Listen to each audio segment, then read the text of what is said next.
La question d'aujourd'hui, Jésus est-il vraiment ressuscité?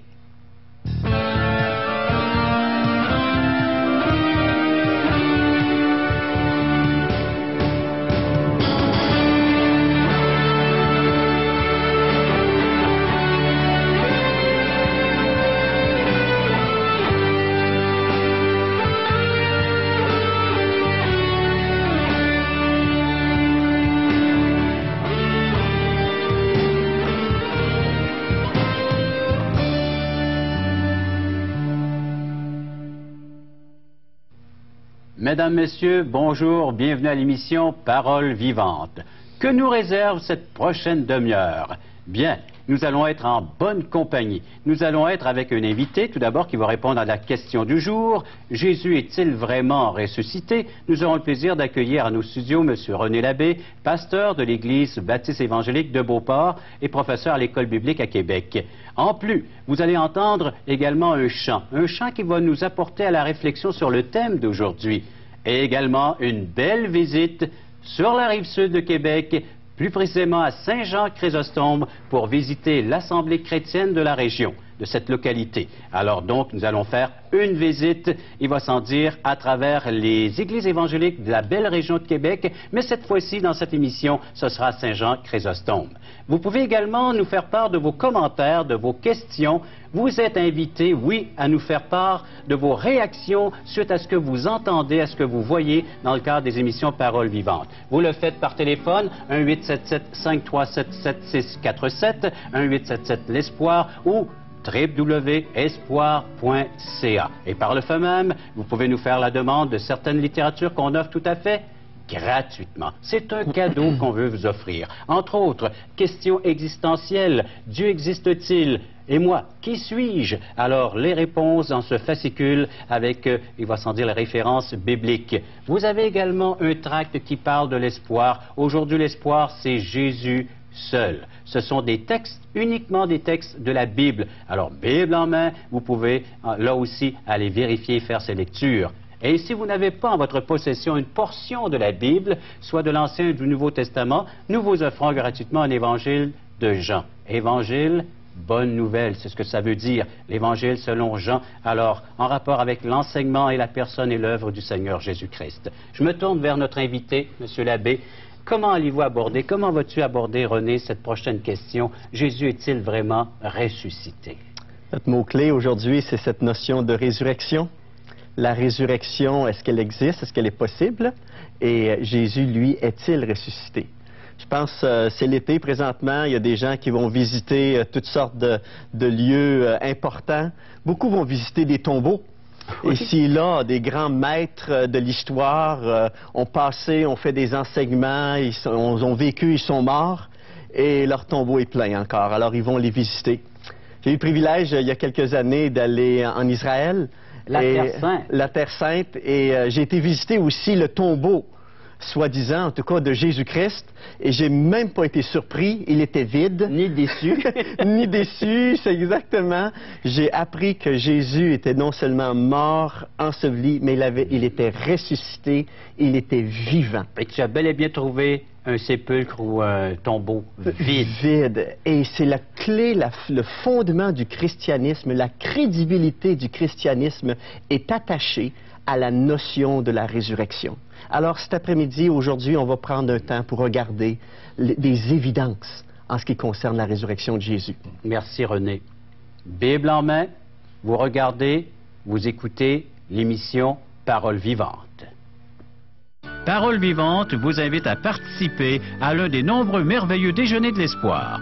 Ces déjeuners ont lieu dans plusieurs restaurants réputés de la région et vous sont offerts gratuitement. Venez entendre le témoignage d'une vie transformée par la puissance de Dieu. Pour connaître les détails concernant l'endroit, la date et l'heure pour votre région, composez le 1-877-537-7647 ou notre site web www.espoir.ca.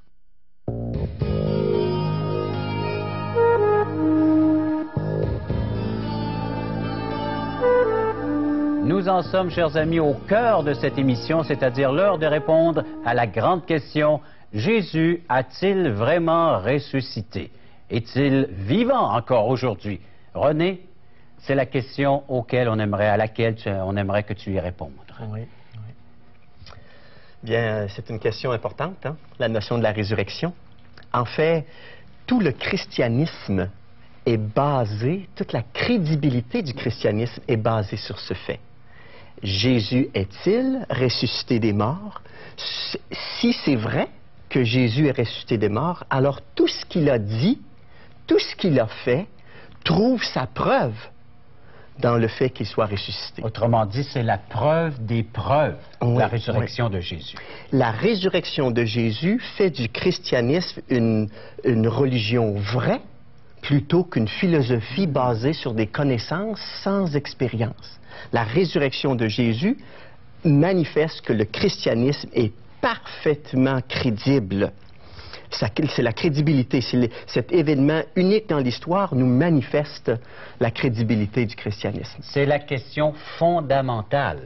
Mais avons-nous suffisamment d'évidence disponible pour nous amener à croire à la résurrection de Jésus? Alors, puisque cet événement unique est absolument formidable, qui a pu prédire « je vais mourir, mais je vais ressusciter » On a des cimetières qui sont pleins aujourd'hui. Alors, ce qui amène beaucoup de gens à douter à la résurrection, c'est est-ce que j'ai des évidences? C'est facile de dire Jésus est ressuscité, mais est-ce qu'il y a des évidences de ça? Et j'aimerais qu'on regarde aujourd'hui le fait que, oui, il y a plein d'évidences. Croire au christianisme et croire à la résurrection, c'est d'avoir une foi éclairée. C'est pas de simplement sauter dans des nuages vides, dans le vide. Et d'abord, une des premières preuves, une des premières évidences de la résurrection de Jésus, c'est le fait que Jésus lui-même a pu affirmer ça. Qu'a-t-il dit, ce Jésus, concernant sa propre résurrection? Alors, qui on connaît qui a dit, moi, là, je vais vivre quelques années parmi vous et par la suite, je vais ressusciter?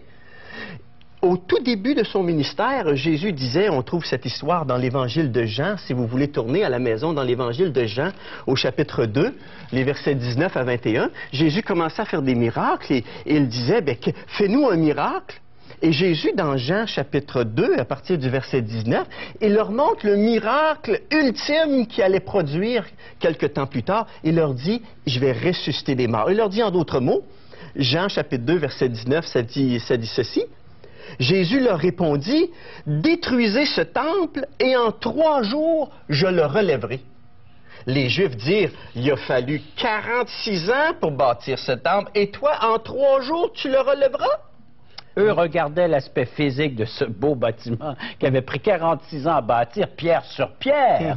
Alors que Jésus, lui, prenait cette illustration-là pour dire, c'est mon corps qui va ressusciter. Le texte dit, mais il parlait du temple de son corps. C'est pourquoi, lorsqu'il fut ressuscité des morts, ses disciples se souvinrent qu'il avait dit cela et ils crurent à l'Écriture et ils crurent à la parole. Dès le début de son ministère public, Jésus a dit, je vais mourir et je vais ressusciter d'entre les morts. Les 4 évangiles, en réalité, affirment ce fait-là tout au long. Et même quand on vient vers la fin des évangiles, c'est Jésus à ce moment-là qui, dans des termes tout à fait non équivoques, va dire « c'est vrai, je vais être rejeté, je vais être crucifié, mais je vais ressusciter le 3e jour. » Peut-être on pourrait tourner dans l'évangile de Luc, par exemple. Alors, on recule de quelques pages dans notre Bible. C'est l'évangile juste avant celui de Jean. Luc, chapitre 9. Et nous allons l'entendre directement de la bouche de Jésus dans le verset 22 du chapitre 9. Luc 9, 22. Jésus dit, « Il fallait que le Fils de l'homme souffre beaucoup, qu'il soit rejeté par les anciens, par les principaux sacrificateurs et par les scribes, qu'il soit mis à mort et qu'il ressuscite le 3e jour. » Il fallait, Jésus disait, qu'il soit lui-même rejeté, crucifié, mis à mort et ressuscité. Alors il l'a enseigné à ses disciples, puis il l'a prédit au peuple juif. Alors, une des premières évidences de la réalité, la crédibilité de la résurrection, c'est le fait que Jésus ait pu le prédire lui-même. qui allait ressusciter. Mais il y a bien d'autres évidences. J'aimerais voir le texte biblique, l'histoire biblique nous décrit aussi toutes sortes de circonstances qui nous amènent à croire sans aucune inquiétude le fait que Jésus a véritablement été crucifié et que Jésus a véritablement été ressuscité. Alors, tu vas nous faire ressortir les faits bibliques entourant cet événement de la personne de Jésus-Christ. Quelques événements. Par exemple, d'abord, le fait que Jésus a été jugé. On l'a mis à mort parce qu'il a été jugé.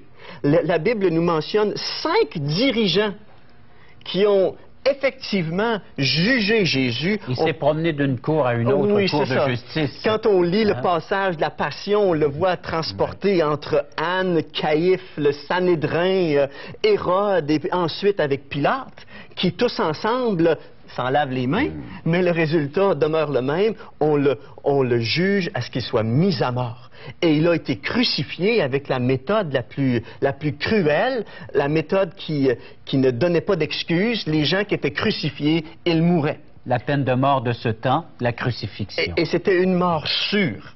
Quelquefois, les gens ont dit, ils ont placé Jésus à la croix, puis là, il a peut-être perdu connaissance, genre dans le coma un peu. Mais quand on comprend toute la souffrance, la flagellation, le fait qu'il était placé là, sur la croix, et même, il a été placé sur la croix, et là, la Bible dit que quelque temps après, puisque le lendemain était un sabbat, on voulait s'assurer que les crucifiés étaient morts. Jésus est mort entre 2 brigands, et pour s'assurer que les 3 personnes étaient vraiment mortes, on allait leur briser les jambes.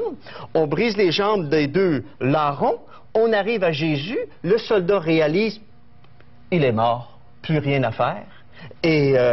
Mais pour s'assurer qu'il était vraiment mort, la Bible dit, il prend sa lance, il perce le côté, et de son côté coule de l'eau et du sang pour montrer que la mort... C'était son job, c'était son travail. Il devait aller vérifier si les personnes étaient vraiment mortes. Étaient vraiment mortes. Alors, il a vu qu'il était mort, il a percé son côté, et le fait que l'eau et le sang écoulaient, il était sûr à ce moment-là qu'il était bel et bien mort.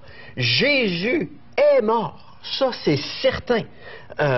Et même un des disciples, un peu en cachette, il s'appelle Joseph d'Arimathée, il veut prendre le corps de Jésus et l'ensevelir, alors il va voir les autorités. Les autorités vérifient encore.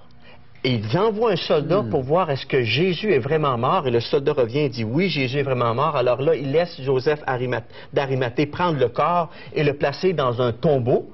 Et ce tombeau-là, si on connaît un peu l'histoire, les gens vont voir justement les autorités. Puis ils disent aux autorités, savez-vous quoi? Cet homme-là, il a dit qu'il allait ressusciter. Ils ont cru, eux. Alors, il s'est assuré que l'armée romaine soit autour. Hey, il a fait une promesse, si jamais il fallait que ça l'apparaisse, qu'il ait ressuscité des morts, là, ça y est, tout le monde va croire en lui. Alors, les autorités religieuses, les autorités romaines s'assurent que le tombeau est bel et bien gardé. On met une garde romaine, on place une pierre. Ces pierres-là, ça pouvait peser 2 tonnes à peu près. On les roule. En tout cas, la pierre que j'ai vue auprès du tombeau est certainement à peu près ma grandeur. C'est épais. C'est pas quelques femmes d'ailleurs qui pouvaient le tourner. Non. Après, les femmes ont été se sont même posé la question. Ils ont dit qui va pouvoir nous tourner cette grande pierre. Cette pierre-là, parce qu'elle était immense, il nous est dit. Alors, l'armée romaine, les chefs religieux s'assurent qu'il est mort, qu'il est enseveli, puis qu'il ne sort pas de là. Et que les disciples puissent avoir l'idée de venir enlever le corps. C'est ça. Et ensuite prêcher qu'il est ressuscité. Alors que l'on sait que les disciples, quand Jésus a été pris, ils ont fui. Pierre allait même renier 3 fois de connaître son Seigneur. Alors, l'histoire nous rappelle que cette escorte romaine, cette pierre, le sceau de Rome qui est placé, tout ça, le sceau, la pierre est brisée au début du premier jour et le tombeau est vide. Le fait évident, c'est que le sceau est brisé, la pierre est roulée, et le corps n'est plus là. On retrouve ces bandes funéraires qui sont là, et les soldats romains qui sont là, ils sont épatés, ils ont vu cet éblouissement-là, et ils vont, eux, si quelqu'un les échappait, la mort les attendait. Alors les chefs religieux les rassurent en disant « Faites-vous-en pas, dis que ses amis sont venus le chercher. » De ne pas avoir manqué à leur garde. Hein? C'est ça. Mais qu'en disent les premiers témoins? Alors, justement, si les faits historiques nous montrent que Jésus est mort, enseveli, ressuscité, je pense aux premiers croyants, les premiers chrétiens. Si les premiers chrétiens savaient que c'était une manigance, qu'il n'était pas vraiment mort, qu'il n'était pas ressuscité, cette gang de peureux-là, se serait-il transformé dans plus grand évangéliste de leur siècle après ça? Certainement jamais. Est-ce que quelqu'un serait prêt à mourir pour quelque chose qu'il sait être un mensonge? Si la résurrection était pas la réalité, est-ce que les apôtres auraient été prêts à mourir pour un tel mensonge? Certainement pas. Les apôtres, la Bible nous dit, ont vu à plusieurs reprises Jésus après sa résurrection, avant son ascension. Je lisais dans ma lecture personnelle ce matin, moi-même, dans l'Évangile de Jean, au chapitre 21, une autre histoire où Jésus parle, il rencontre ses disciples sur le bord de la mer et il les amène à prendre un déjeuner. Et le texte dit dans Jean, chapitre 21, le verset 14, « C'était déjà la 3e fois que Jésus se montrait à ses disciples qui étaient ressuscités des morts. » Donc, ils l'ont vu, ils l'ont rencontré à nouveau, même après sa mort. Et Jésus s'est présenté à plusieurs reprises. À plusieurs reprises, il leur disait « La paix soit avec vous ». Et il leur disait « Oui, je suis mort, je suis revenu à la vie, je m'en vais vers le Père maintenant. » Et vous allez être ceux qui allez transmettre le message. Alors, il les réconfortait, puis il leur disait carrément, c'est vrai, regardez, les faits sont là devant vous. C'est ça. Il y a pas... Et en réalité, ça aurait été tellement facile au 1er siècle de prouver qu'il y avait eu fraude si vraiment Jésus n'avait pas été ressuscité. Les gens auraient pu le rattraper s'il n'était pas ressuscité. Les gens auraient pu trouver des gens qui auraient dénoncé cette situation-là. Mais non. Paul pouvait dire il est ressuscité, puis il y a encore des gens parmi nous qui pourraient vous l'attester. Et ça, c'était plutôt vers les années 50, 20 ans après. Il n'y avait aucune marque de fraude du fait que Jésus était bel et bien Et la Bible parle de plus de ressuscité. 500 témoins de sa résurrection. Qui l'ont vu à la fois. Alors, il ne s'agit pas là, de hypnose de 2-3 personnes qui auraient vu Jésus apparaître soudainement, mais Jésus s'est adressé à des foules de croyants, par exemple.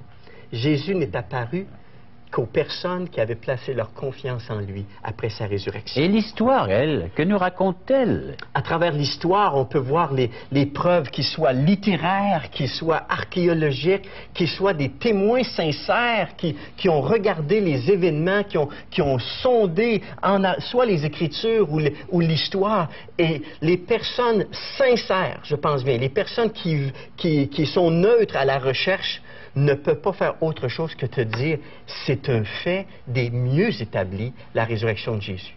Je pense à un historien, par exemple, du nom de Thomas Arnold. Thomas Arnold, il est un auteur de l'histoire de Rome en 3 volumes et il était directeur du département d'histoire de l'université d'Oxford. Alors, c'est pas quelqu'un qui vient d'arriver sur la scène en histoire, c'est vraiment une sommité dans l'histoire puisqu'il était directeur du département d'histoire à Oxford University.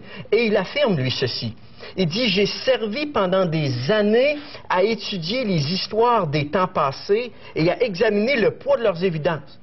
Il dit « Je ne connais aucun autre fait dans l'histoire de l'humanité qui soit prouvé par une meilleure ou plus complète évidence de toutes sortes que le grand signe que Dieu nous a donné, que Christ est mort et soit ressuscité des morts. » Un grand historien, quelqu'un qui a dit « J'ai fait des recherches partout, mais il y a un signe, il y a un événement historique qui est prouvé de façon formidable, c'est le fait que Jésus soit mort et qu'il soit ressuscité. » Mais pourquoi est-ce si important de croire en la résurrection de Jésus aujourd'hui? Voyez-vous, Jésus a mis l'emphase sur le fait qu'il fallait croire à la résurrection, parce que la résurrection a des effets sur nous. La Bible dit que si je ne crois pas à la résurrection, je ne peux pas avoir mes péchés pardonnés. Paul pouvait partager l'Évangile souvent, et il partageait par exemple le résumé de l'Évangile dans l'Épître de Paul, bien entendu, aux Corinthiens au chapitre 15, et il partageait qu'est-ce que c'était l'Évangile. Si vous voulez tourner, mes amis, dans 1 Corinthiens, l'Épître de Paul aux Corinthiens au chapitre 15, les premiers versets nous expliquent l'Évangile. Et Paul dit ceci: « Je vous rappelle, frères, l'Évangile que je vous ai annoncé, que vous avez reçu, dans lequel vous avez persévéré, et par lequel vous êtes sauvés si vous le retenez dans les termes où je vous l'ai annoncé, autrement vous auriez cru en vain. Et je vous ai enseigné avant tout, comme je l'avais aussi reçu, que Christ est mort pour nos péchés selon les Écritures, qu'il a été enseveli, qu'il est ressuscité, et est ressuscité le troisième jour selon les Écritures. » Alors donc, croire en la résurrection de Jésus-Christ est nécessaire pour jouir maintenant des promesses et l'accomplissement envers le christianisme. Et jouir d'une relation avec Jésus. Parce que si Jésus est ressuscité, il est vivant. Il est mort pour payer pour mes péchés. Il est ressuscité pour avoir une vie, une relation intime avec moi. Et je dois croire qu'il est vivant. Alors donc, à nous de l'accueillir. Il est vivant, il se révèle, il se fait connaître à nous aujourd'hui. Alors les téléspectateurs peuvent l'accueillir encore aujourd'hui dans leur vie. Croire à la résurrection, c'est d'avoir une foi éclairée. C'est d'avoir une foi basée sur des preuves qui sont absolument inévitables. Et c'est croire dans quelque chose qui est nécessaire pour le ciel. Et un fait véridique, la résurrection de Christ. Paul disait, si Christ n'est pas ressuscité des morts, vous êtes encore dans vos péchés. Prenons un temps de réflexion suite à ce sujet que nous venons d'entendre.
Parole vivante et les ministères de Jour de l'Espoir mettent à votre service une équipe de bénévoles, des téléphonistes prêts à accueillir vos propos et vos appréciations concernant l'émission télé.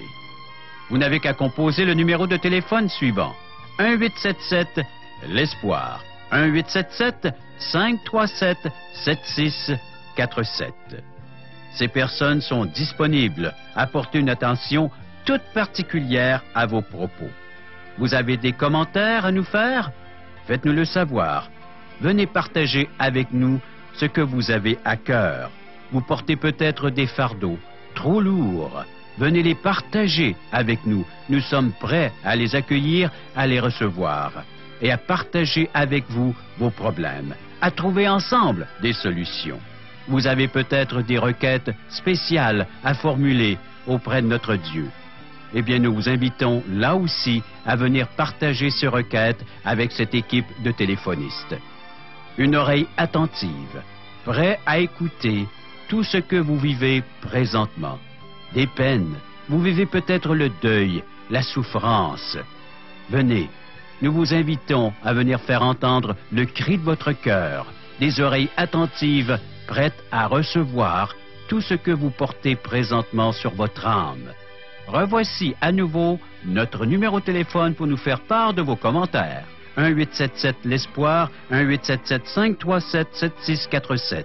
Et vous pourrez par le fait même nous faire la demande de la littérature que nous offrons tout à fait gratuitement dans le cadre de ces émissions.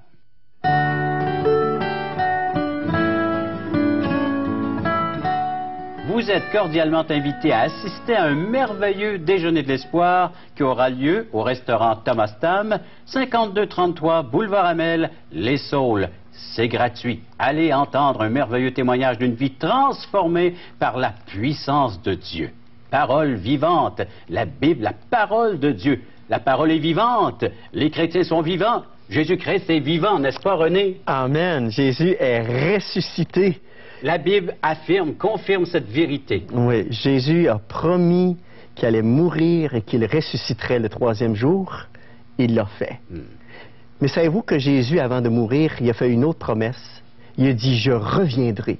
Je reviendrai pour amener au Père ceux qui ont placé leur confiance en moi. Une autre belle promesse qui va se réaliser un jour. Oui. Tous ceux qui placent leur confiance en Jésus vont pouvoir aller au ciel. Alors, vous êtes invités à faire ce choix, cette décision aujourd'hui même, à placer votre confiance en Jésus-Christ afin de pouvoir avoir accès en la présence de ce grand Dieu.